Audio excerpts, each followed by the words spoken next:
নমস্কার, দি রিপোর্টে স্বাগত। ভাটপাড়া শুটআউট কাণ্ডের 4 দিন পার, এখনো অধরা অভিযুক্তরা।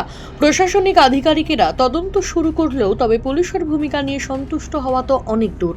তাদের দিকে অভিযোগের আঙুল তুলছেন মৃত ভাটপাড়া পৌরসভার 12 নম্বর ওয়ার্ডের তৃণমূল কংগ্রেসের প্রাক্তন সভাপতি তৃণমূল নেতা অশোক সাউয়ের পরিবার।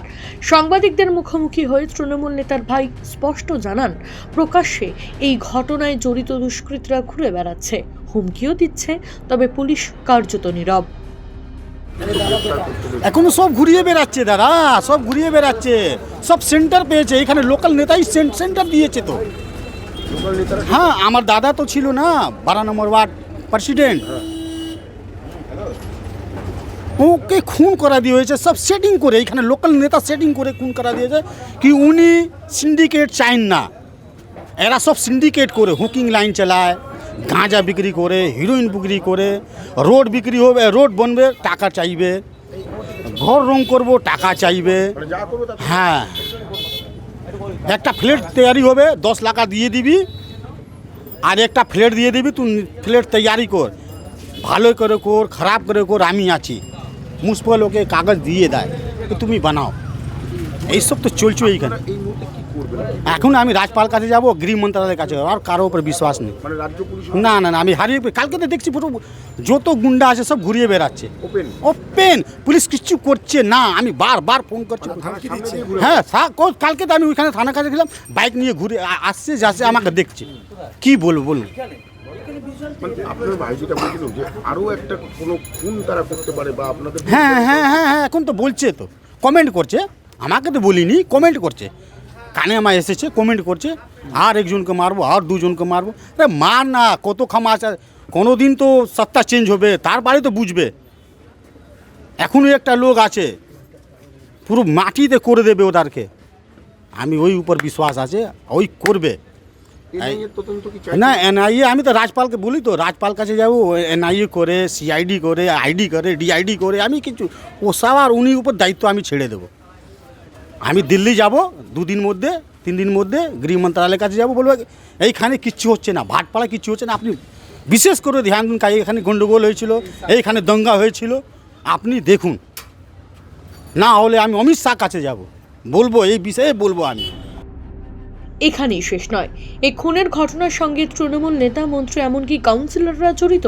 বিস্ফোরক দাবি করলেন নিহত তৃণমূল নেতার আরও এক ভাই। পুলিশ সাপোর্ট করছে না তো, পুলিশ নেতা সব যুক্ত আছে ওর মধ্যে। যুক্ত আছে মনোজ পান্ডে 17 নম্বর ওয়ার্ড কাউন্সিলর, ওর ভাগিনা রাজ পান্ডে, সব কিছু করছে, হিরোইন বিক্রি করছে, গাঁজা বিক্রি করছে, ওর সঙ্গে অনেক আছে, সাহিল আছে, সুজল প্রসাদ আছে, সুরজ আছে, অনেক জন আছে এর মধ্যে। পুরো সেটিং আছে, কাউন্সিলর থেকে, এমএলএ থেকে, সাংসদ থেকে, সব সেটিং আছে। কিন্তু আমি কাউকে ছাড়বো না, আমার তো আর কিছু নেই, কিছু বাঁচলো না, কাউকে ছাড়বো না, আমি ভেবে নিয়েছি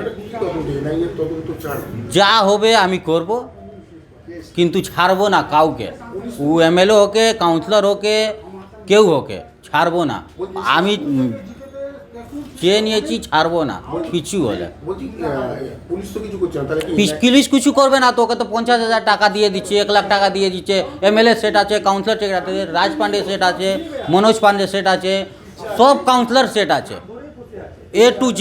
আমাকে যেদিন আমি বডি নিয়ে যাচ্ছি, আমাকে আশ্বাসন দিল গোপাল রাউত, অমিত গুপ্তা, সৌরভ সিং, টিঙ্কু ঘোষ, সব আশ্বাসন দিল কি আমি আছি, কিন্তু সব সেটিং হয়ে গেছে, সব সেটিং। সব বলছে কি তুমি রাজ পান্ডে নাম কেন দেবে, কেন দেব না, কেন দেব না বলুন? সব তো ওই করছে, ওই সব খেলা আছে। রাত্রিবেলা সবকে নিজে ঘরে ভিতরে রেখেছে পুরো রাত্রিভর, সব জানি আমি। ছাড়বো না, তো হয়ে গেছে, আমার শেষ হয়ে গেছে সব কিছু, আর ছাড়বো না কেউ ওকে।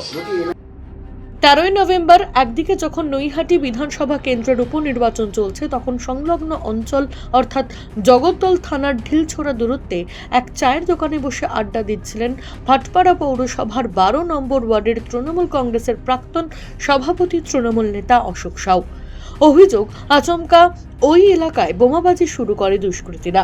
পাশাপাশি চায়ের দোকানে ঢুকে পড়ে তৃণমূল নেতা অশোক সাউকে লক্ষ্য করে পরপর গুলি চালায়। নিহত হন তৃণমূল নেতা। এখনও অভিযুক্তরা অধরা। প্রশাসনের ওপর আস্থা না রাখতে পেরে এনআইএর তদন্তের দাবি করছে মৃতের পরিবার। কারণ সরষের মধ্যেই তো ভূত। এ শুটআউটের ঘটনার পর চর্চায় তৃণমূলের গোষ্ঠীকোন্দল। প্রশাসনের মদতে এলাকায় অসামাজিক কাজকর্ম চালানোরও অভিযোগ উঠছে তৃণমূল নেতাদের বিরুদ্ধে। এ বিষয়ে প্রশ্ন করা হলেও তবে তদন্তকারীদের বিজেপির এজেন্ট বলে কটাক্ষ করলেন জগদ্দলের বিধায়ক সোমনাথ শ্যাম। পুলিশের উপর তাদের আস্থা নেই। এই এনআইএ, সিবিআই, ইডি এগুলো হচ্ছে বিজেপির এজেন্সি। এরা হচ্ছে তাদের দলদাস, যা বলে তাই করে। এরা হচ্ছে তাদের এখন সে ব্রাঞ্চ অফিস হয় না, সে ব্রাঞ্চ অফিসের মতন কাজ করছে। তো কেউ না কেউ তাদের এগুলো বোঝাচ্ছে, ভুল বোঝানো হচ্ছে। মানুষ দেখেছে, বাংলার মানুষ দেখতে পেয়েছে যে আরজি করের ঘটনাতে যা তথ্য পুলিশ দিয়েছিল, বাঙাল পুলিশ, এবং যে নথিপত্র জোগাড় করে পুলিশ দিয়েছিল, তার থেকে একটা বেশি ইস্যু বা একটা পাতাও কিন্তু সিবিআই যোগ করতে পারেনি। তাহলে আজ থেকে 90 দিন আগে ঘটনা ঘটার 72 ঘন্টার মধ্যেই যে তথ্য বেঙ্গল পুলিশ দিয়েছিল সেটাই রয়ে গেল। তাহলে এখানেও বেঙ্গল পুলিশ ঠিক সুযোগ মতন, সময় মতন কাজটা করছে, তদন্তও চলছে। আমি এই মুহূর্তে কিছু বলবো না। খুব শিগগিরই আসামিরা ধরা নিশ্চয়ই পড়বে। কোথায় যাবে পালিয়ে? ভাটপাড়া শুটআউটকে কেন্দ্র করে যার বিরুদ্ধে অভিযোগ উঠছে এবং সেই সঙ্গে যেভাবে প্রশাসনের নিষ্ক্রিয়তার অভিযোগ উঠছে, তাতে ঘটনার তদন্তে কেঁচো খুঁড়তে গিয়ে কেউটে বেরিয়ে আসবে না তো? এ প্রশ্ন কিন্তু করছেন নিন্দুকেরা। চন্দন সেনগুপ্ত, দ্য রিপোর্ট, ভাটপাড়া। সমস্ত খবরের আপডেট পেতে লাইক করে সাবস্ক্রাইব করুন দ্য রিপোর্ট চ্যানেলটি। সেই সঙ্গে বেল বাটন প্রেস করতে ভুলবেন না। আপনাদের একটা সাবস্ক্রিপশন আমাদের জন্য অত্যন্ত মূল্যবান। একই সঙ্গে ফলো করুন আমাদের হোয়াটসঅ্যাপ চ্যানেলটিও। জয় হিন্দ।